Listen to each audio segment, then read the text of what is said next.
Une seule phrase et tout bascule. Le rap français n'est pas qu'une affaire de rythme. C'est une guerre de précision chirurgicale où les mots remplacent les balles. Depuis les années 90, la France est devenue le deuxième marché mondial du hip-hop.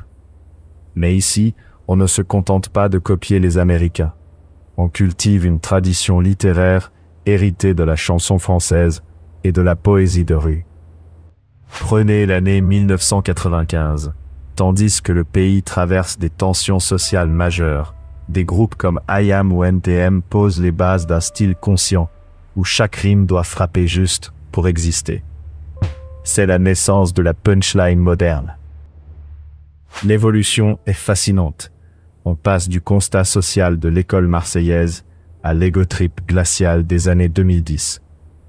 Booba, figure centrale du genre, transforme le rap en une forme de capitalisme lyrique, où l'argent et la réussite deviennent les nouvelles métaphores.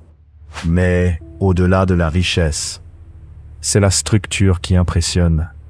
Les rappeurs utilisent des oxymores, des paronomasies et des métaphores filées. Un texte de PNL ou de Damso se décortique aujourd'hui comme une œuvre classique dans les lycées français. Cependant, cette quête de la phrase choc a un prix. Pour briller en quelques secondes sur TikTok ou YouTube, certains sacrifient parfois le fond pour la forme.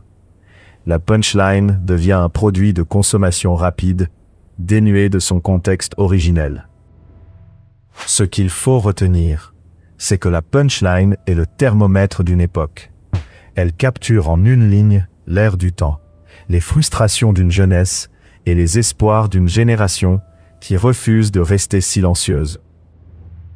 Le rap français continue d'écrire son histoire. Entre héritage et innovation, la prochaine grande phrase est sans doute déjà en train d'être écrite, quelque part dans une chambre d'adolescent.